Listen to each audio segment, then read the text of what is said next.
Hello, YouTube. I was recently looking up some information on Pentecostalism and glossolalia, which is also known as speaking in tongues.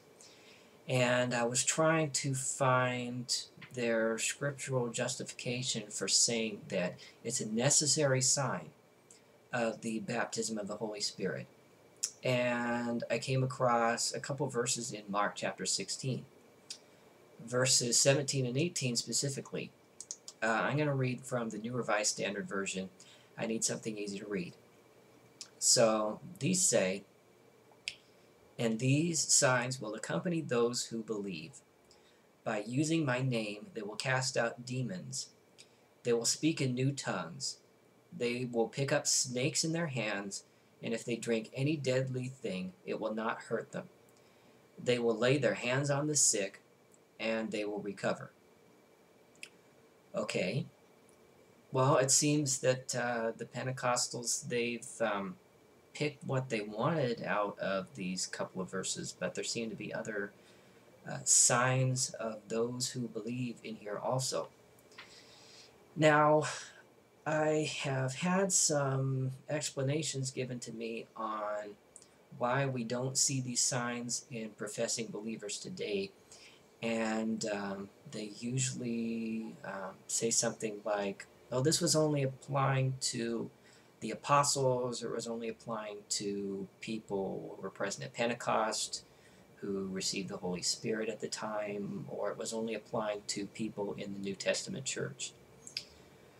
I think the problem with that is it seems to be a term that I hear thrown around too much, but seems applicable in this case, and that's called eisegesis. Now, eisegesis, the definition of that is the process of misinterpreting a text in such a way that it introduces one's own ideas reading into the text. Now, do you think saying that these signs, which will accompany those who believe, and in this passage we're not given any restrictions of people or time, giving explanations why they're not applicable today, does that seem like eisegesis? Now, another explanation I've been given is that verses 9 through 20 of Mark 16 originally weren't there. And now looking in the New Revised Standard, and also a couple newer translations like the English Standard Version and the New International, they have given indications that earlier manuscripts of the Greek New Testament indeed didn't contain verses 9 through 20. The oldest Greek manuscripts of the New Testament which contain this passage are Codex Sinaiticus and Codex Vaticanus, and neither of those contain verses 9 through 20. Okay, so let's say that verses 9 through 20 shouldn't be there, and that words of Christ have been added to the Bible sometime afterwards. The problem with that is verse 8, without the rest of the chapter, reads like this. "So they went out and fled from the tomb, for terror and amazement had seized them. And they said nothing to anyone, for they were afraid." Do you get that? They were afraid, and they said nothing to anyone. Okay? Anyone meaning anyone, seemingly. If they didn't tell anyone, then how do we have this written account in the first place? Well, assuming that it was based on oral testimony of some kind.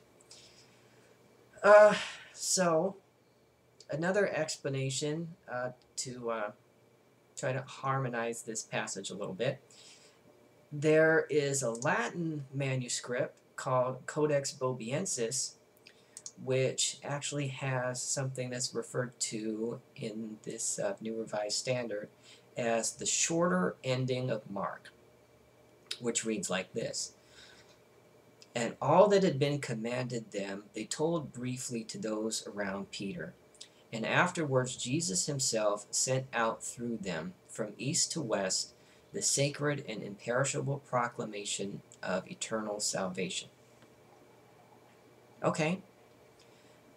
The problem with adding this shorter ending of Mark is that it's still in conflict with verse 8, because verse 8 says that they were afraid and they told nothing to anyone.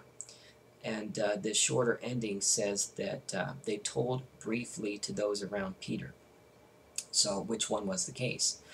It turns out that in Codex Bobiensis that verse 8 has been edited to better accommodate this shorter ending. So it seems that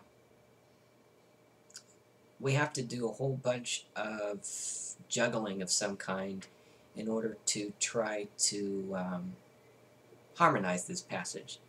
And I haven't been able to find a satisfactory explanation for the way things are.